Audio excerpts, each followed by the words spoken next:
আশা করি পুরো সময় আমাদের সঙ্গেই থাকবেন। মার্কিন যুক্তরাষ্ট্রের গুরুত্বপূর্ণ তেলের ট্যাংকারে অ্যাটাক করে ইরান যুদ্ধ সম্প্রসারিত করল। বলা হচ্ছে এবার নতুন মিশরে অ্যাটাক করেছে, যেটা আমি আপনাদের কালকে বলেছি।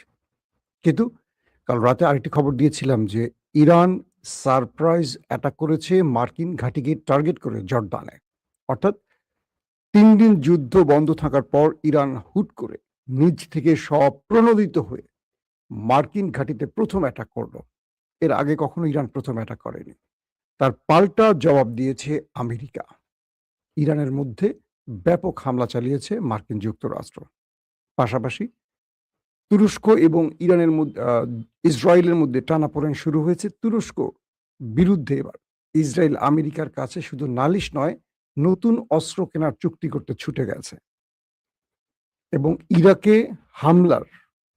ইরাকে ইরান সমর্থিত টার্গেটে হামলা করে সৌদি এবং যুক্তরাষ্ট্র ইরানের টার্গেটে আবার পড়েছে।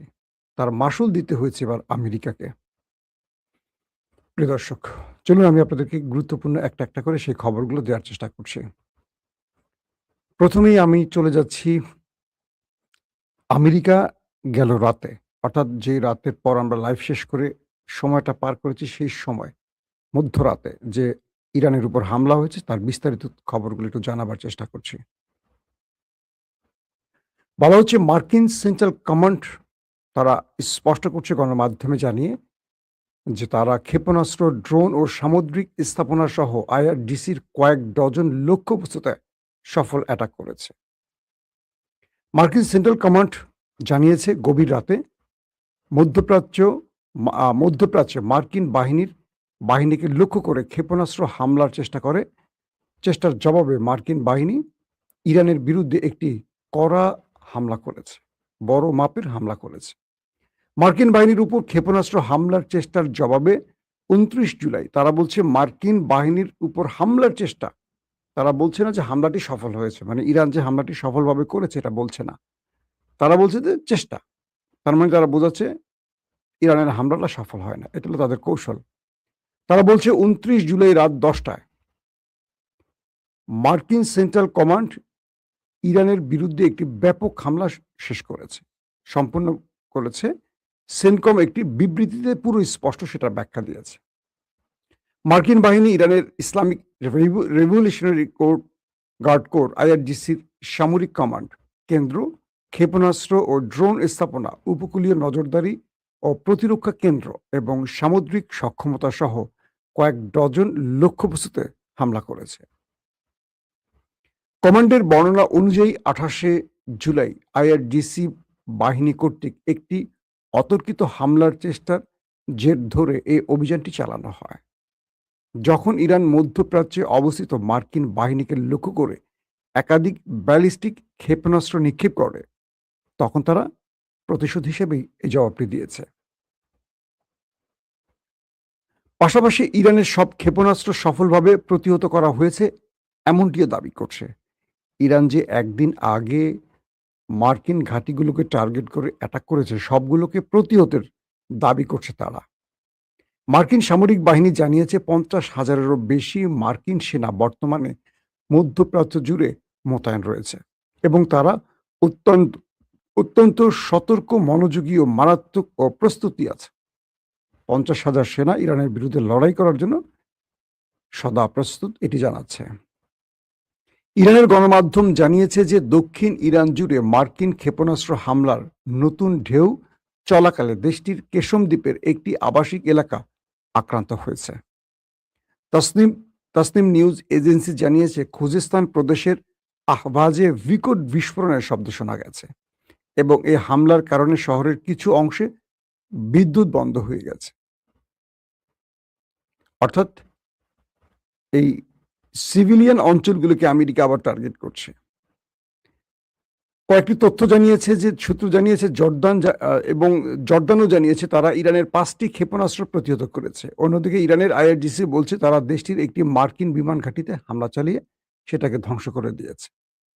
অর্থাৎ ইরান বুধবার যে অ্যাটাকটা করলো তার পাল্টা জবাবটি আমেরিকা দিয়েছে রাতে। এখন আমেরিকা দাবি করছে যে তারা ইরানের হামলা প্রতিহত করেছে। আর ইরান বলছে যে না, আমাদের হামলায় জর্দান ব্যাপক ক্ষতিগ্রস্ত হয়েছে আর যার জবাব আমেরিকা দিয়েছে। তো আমেরিকার জবাবের ধরন দেখে বোঝা যাচ্ছে যে আমেরিকা ক্ষতিগ্রস্ত হয়েছে, কিন্তু তারা স্বীকার করছে না। পাশাপাশি আরেকটি স্টেটমেন্ট পাওয়া গেছে, সেটি হলো জর্দানের সেনাবাহিনী বৃহস্পতিবার জানিয়েছে যে তারা ইরান থেকে দেশটির থেকে ছড়ে আসা ৫টি ক্ষেপণাস্ত্র প্রতিহত করেছে এবং কিছু ক্ষেপণাস্ত্র ভিতরে আশ্রয় পড়েছে এবং তারা বলছে যে এখনো কোনো হতাহতের কোনো খবর তারা পায়নি বা এমন কোনো ঘটনা তাদের সামনে ঘটেনি। মানে এটিও আমেরিকা শিখিয়ে দেয়া স্টেটমেন্ট। যদি তাই হবে তাহলে তারা এত বড় হামলায় কেন ইরানকে আবার আক্রান্ত করলো? দর্শক, আরো কয়েকটি তথ্য জানাচ্ছি আপনাদের। যুক্তরাষ্ট্র ইরানের উপর যে শক্তিশালী হামলা করেছে, যুক্তরাষ্ট্রের আরেকটি স্টেটমেন্ট বলছে তারা কেশম দ্বীপ, বন্দর আব্বাস, আবাদান ও বুশেহরে অ্যাটাক করেছে এবং ইরাক দেশটিতে মার্কিন সৌদি হামলার নিন্দা জানিয়েছে। আমরা গতকালকে বলেছিলাম যে ইরাকের উপর সৌদি এবং আমেরিকা একটা বড় হামলা করেছে, কিন্তু ইরাক নীরব থেকেছে। অবশেষে ইরাক সরকার এটা নিন্দা জানিয়েছে। পপুলার মোবিলাইজেশন ফোর্স জানিয়েছে এই হামলায় তাদের ২০ জন যোদ্ধা নিহত হয়েছে এবং ৩২ জন আহত হয়েছে। আর ইরানি গণমাধ্যম জানিয়েছে ইরাকে যুক্তরাষ্ট্র ও সৌদি আরবের যৌথ হামলায় ৪ জন ইরানি উপদেষ্টা নিহত হয়েছে। মার্কিন মধ্যস্থতায় যুদ্ধবিরতি সত্ত্বেও গাজায় এখনো কিন্তু ইসরায়েল হামলা চালিয়ে যাচ্ছে। এর মধ্যে বলা হচ্ছে ইসরায়েলি হামলায় ২ ফিলিস্তিনিকে হত্যা এবং ১ ডজনেরও বেশি সাধারণ ফিলিস্তিনিকে আহত করা হয়েছে। পাশাপাশি লেবাননের জাতীয় সংবাদ সংস্থা জানিয়েছে যে রাতভর দক্ষিণ লেবাননের বেশ কয়েকটি গ্রামে ধারাবাহিক বিস্ফোরণে কেঁপে উঠেছে। অর্থাৎ ইসরায়েল আবারও লেবাননে হামলা শুরু করেছে, এই তথ্যটি তারা জানিয়েছে। ইসরায়েলি বাহিনী মধ্যরাত থেকে ভোর পর্যন্ত আল মানসুরি, মাজদাল জৌন এবং মাঝরাত বুয়ুত আল সিয়াদ শহরে নিয়ন্ত্রিত ধ্বংসযজ্ঞ চালিয়েছে। লেবাননের গণমাধ্যমটি বলছে এই অভিযানের পাশাপাশি ওয়াদি আল হুজেইর ও ওয়াদি আল সালুকি উপত্যকায় ভারী মেশিনগানের গোলাবর্ষণের শব্দ পাওয়া গেছে। এখন পর্যন্ত বিস্তারিত তথ্য জানা যায়নি যে কত লোক সেখানে মারা গেছে।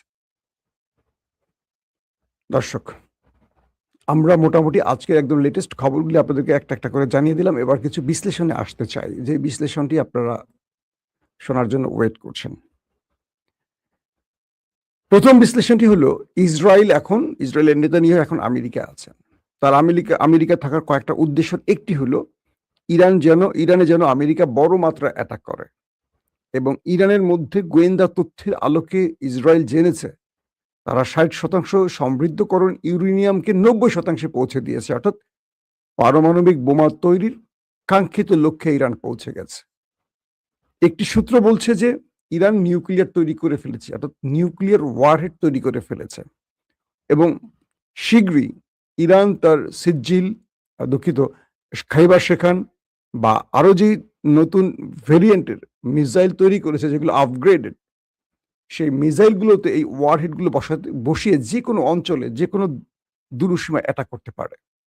তাই ইরানের উপর দ্রুত এই অ্যাটাকটা জরুরি।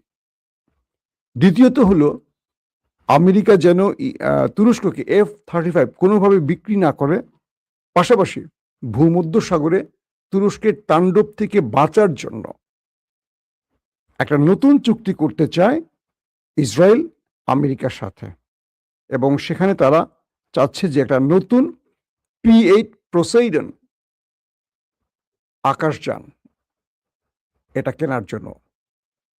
এখন এটার যে ব্যয় বা এটার দাম, ইসরায়েল এটা কিনতে মানে খুব বড় রকম সংকটে পড়বে, কারণ যুদ্ধকালীন সময় তাদের অর্থনীতির মোটামুটি 12টা বেজে 13টা বেজে গেছে।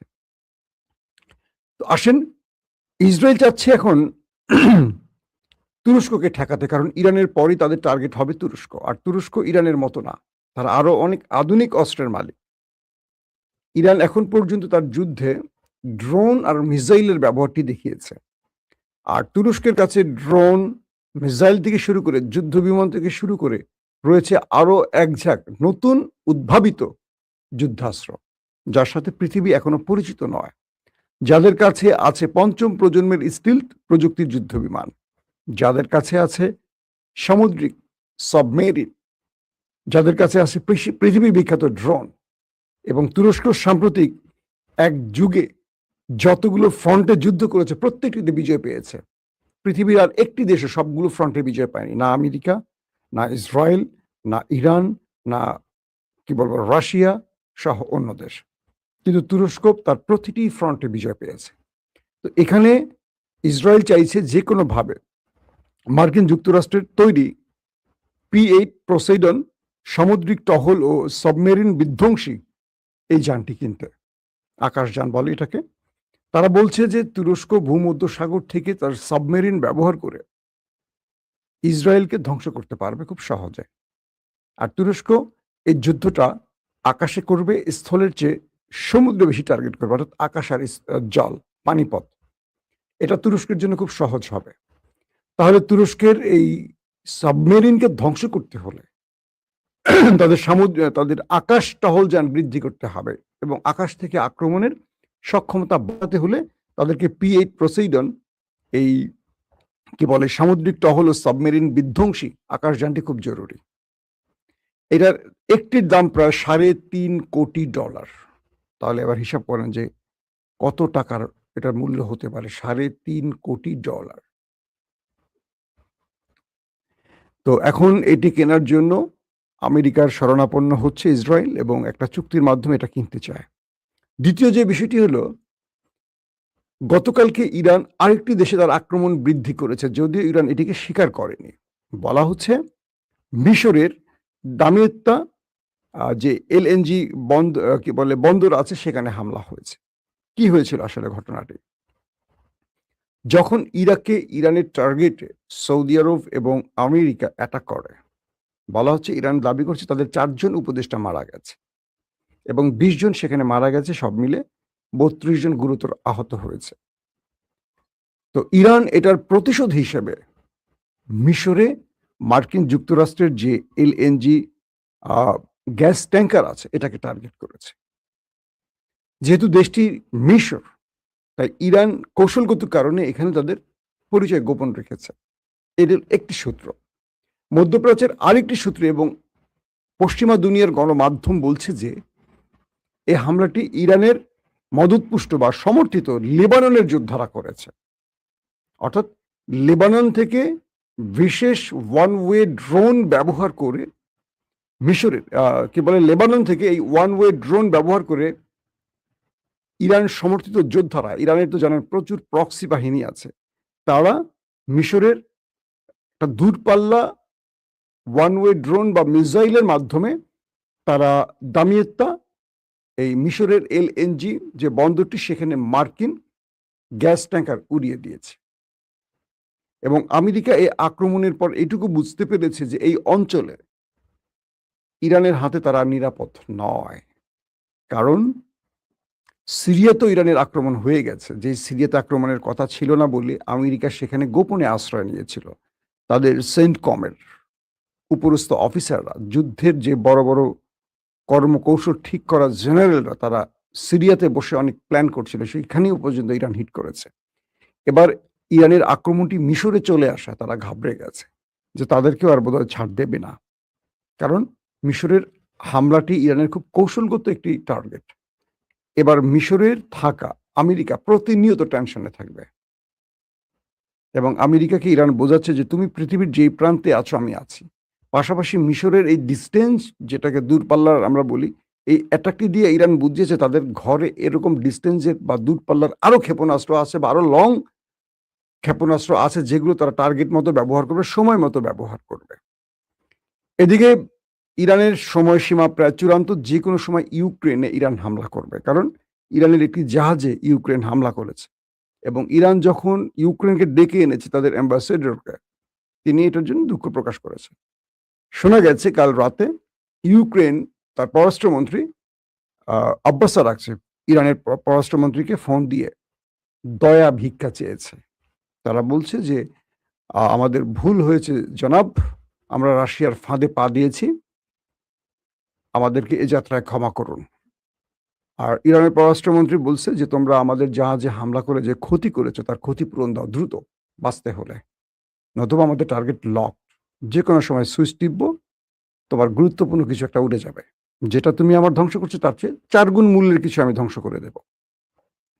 তো এই পরিস্থিতিতে এখন ইউক্রেনের পররাষ্ট্রমন্ত্রী ইরানের পররাষ্ট্রমন্ত্রীর কাছে ফোন করে এখন দয়া ভিক্ষা চাচ্ছে যে আমাদেরকে অ্যাটাক করো না, আমরা ভুল করছি, আমাদের ভুলের মাসুল হিসেবে আমরা কি করতে পারি। আর ইরান বলছে আমাদেরকে ক্ষতিপূরণ দাও। যদি ক্ষতিপূরণ ইরান পেয়ে যায় সেক্ষেত্রে অ্যাটাকটি হয়তো বা করবে না, কারণ ইরান আরেকটা ফ্রন্টে এখন যুদ্ধ ছড়াতে চাচ্ছে না। আমেরিকাকে আগে শায়েস্তা করে কন্ট্রোলে আনুক। আর যদি তারা কোনো ক্ষতিপূরণ না দেয় সেক্ষেত্রে ইরান যে কোনো সময় শুনবেন যে অ্যাটাক করে বসছে ইউক্রেনে। প্রিয় দর্শক, আজকের মতো শেষ করছি। ইনশাআল্লাহ আজকে আবারও চেষ্টা করব বিকেল বা সন্ধ্যায় আরেকবার লাইভে আসতে, আর মধ্যরাতে থাকি আপনাদের সাথে প্রতিদিন। আল্লাহ সুস্থ রাখলে, ভালো রাখলে আপনাদেরকে এবং আমাকে আবারও দেখা হবে। সে পর্যন্ত প্রত্যেকে ভালো থাকবেন। আল্লাহ হাফেজ।